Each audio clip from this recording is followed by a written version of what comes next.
প্রতিদিন গীতাপাঠ শুনলে মন শান্ত হয়, জীবনে সঠিক পথ দেখাতে সাহায্য করে। দুঃখ, ভয়, রাগ দূর হয়, আত্মবিশ্বাস বৃদ্ধি পায়। কর্ম ও ভক্তির মাধ্যমে হৃদয়ের শক্তি, ঘরে শান্তি ও জীবনে আলো নিয়ে আসে। তাই প্রতিদিন আমাদের চ্যানেল থেকে 2টি শ্লোক সহ একটি পাঠ শুনুন।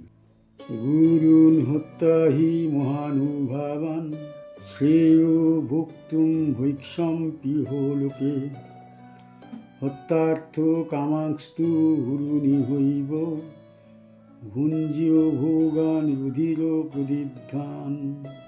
এক মহৎ ব্যক্তি বা গুরু হত্যা করা কখনোই সঠিক বা শ্রেয়সমহ নয়। এই পৃথিবীতে সবচেয়ে অসঙ্গত এবং অশোভন কাজ হল সেই প্রিয় এবং সম্মানীয় ব্যক্তিকে হত্যা করে তার সম্পদ বা সুখ ভোগ করা। যে ব্যক্তি এমন কাজ করে সে কেবল রক্তমাখা সুখ ভোগ করবে, যা তার জন্য দুঃখ ও অভিশাপের কারণ হবে। গুরুন হত্যা, গুরু বা সম্মানিত ব্যক্তিকে হত্যা করা, হি মহানুভবান, নিঃসন্দেহে মহৎ বা মহানুভব ব্যক্তির ক্ষেত্রে, শ্রেয় ভক্তুম, শ্রেষ্ঠ আচরণ বা যথাযথ কাজ, ভৈক্ষম অপিল লোকে, এই পৃথিবীতে এই ধরনের কাজ অযৌক্তিক বা অশোভন। হত্যার্থ কামাংস্তু, হত্যা করে সুখ বা সম্পদ প্রাপ্তি। গুরুন হে ঐব, গুরু বা মহৎ ব্যক্তির ক্ষেত্রে, ভুঞ্জীয় ভোগান, উপভোগ করা বা ভোগ করা, রুধির প্রদিধান, রক্তমাখা বা রক্তাক্ত সুখ। এই শ্লোকে কৃষ্ণ স্পষ্টভাবে জানাচ্ছেন, গুরু বা মহানুভবকে হত্যা করা নৈতিক এবং ধর্মসঙ্গত নয়। অর্জুনের দ্বন্দ্ব যুদ্ধের সঙ্গে সম্পর্কিত। কুরুক্ষেত্রে কিছু সম্মানিত ব্যক্তিকে লক্ষ্য করা যেতে পারে, কিন্তু কৃষ্ণ বলেন প্রিয় ও সম্মানিত ব্যক্তিকে হত্যা করা কোনো ধর্মের সঙ্গে মানায় না।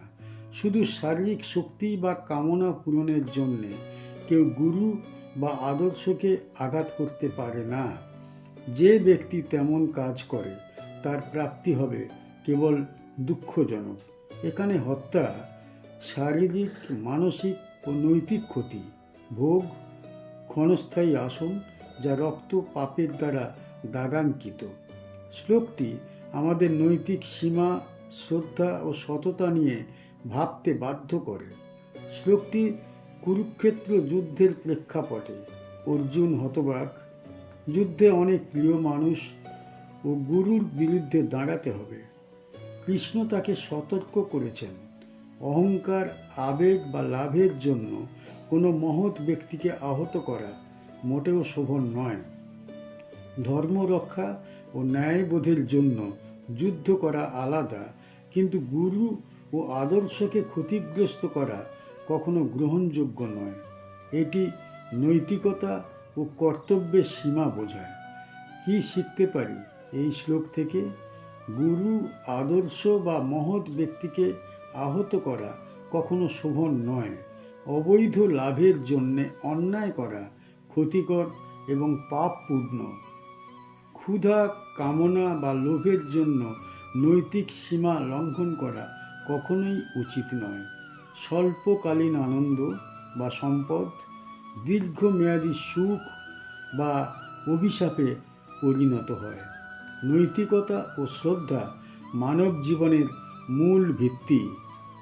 ন চৈদদ বিদ্মহ কতুরন্য গরীয় ইয়দ বা জয়েম ইয়দি বা নো জয়েয়ু ইয়ানে বহত্যা ন জিজিবিষামস তেহ অবস্থিতাঃ প্রমুখে ধার্তরাষ্ট্রাঃ।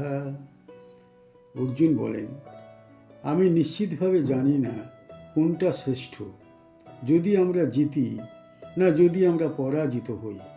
আমাদের কাছে এই সত্যও নেই যে এই যুদ্ধ আমাদের জন্যে উপকারী হবে। তবে আমি নিশ্চিত, এই যুদ্ধে যদি আমরা আমাদের পিতামহ ও পূর্বপুরুষদের হত্যা করি, তারা যে কোনো অবস্থায় ক্ষতিগ্রস্ত হবেন না। তাদের মানসিক ও নৈতিক অবস্থান সব সময় অটুট থাকবে। ন চৈতদ বিদ্ম, আমরা নিশ্চিতভাবে জানি না কত রণ্য গড়িয়েও কোনটি শ্রেষ্ঠ বা কোনটি উত্তম। যদ বা জয়ম, যদি আমরা জয়ী হই,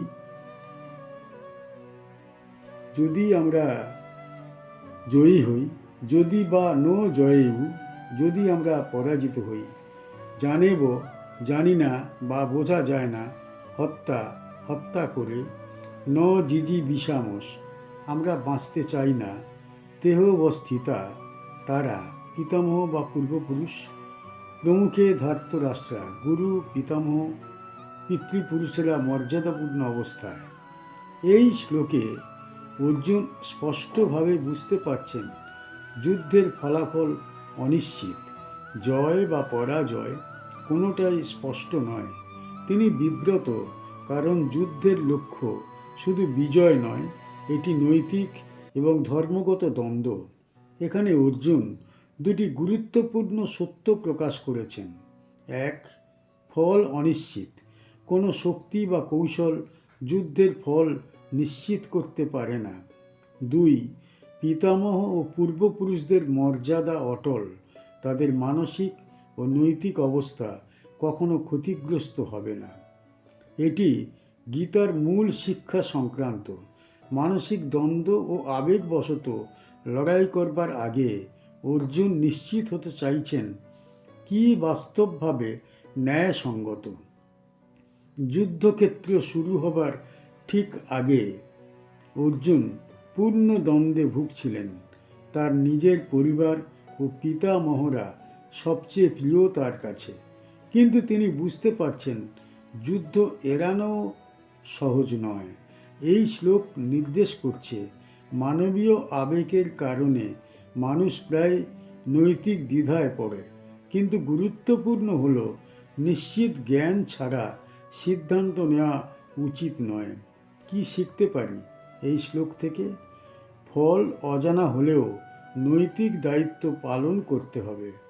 জয় বা পরাজয় মানুষকে নৈতিকভাবে ক্ষতিগ্রস্ত করতে পারবে না যদি তারা আদর্শময় থাকে। পরিবার ও গুরুজনের মর্যাদা সর্বদাই অটল। যুদ্ধ বা কঠিন সিদ্ধান্তের আগে সতর্ক চিন্তা একান্ত অপরিহার্য। মানবিক আবেগ ও নৈতিক দায়িত্বের মধ্যে ভারসাম্য রাখা জরুরি। আমাদের চ্যানেলের গীতা পাঠ কেমন হয়েছে, ব্যাখ্যা কেমন হয়েছে, আপনার কেমন লেগেছে কমেন্ট বক্সে অবশ্যই জানাবেন, এবং প্রতিনিয়ত গীতা পাঠ শোনার জন্য চ্যানেলটা অবশ্যই সাবস্ক্রাইব করে রাখুন। দেখা হচ্ছে পরের ভিডিওতে।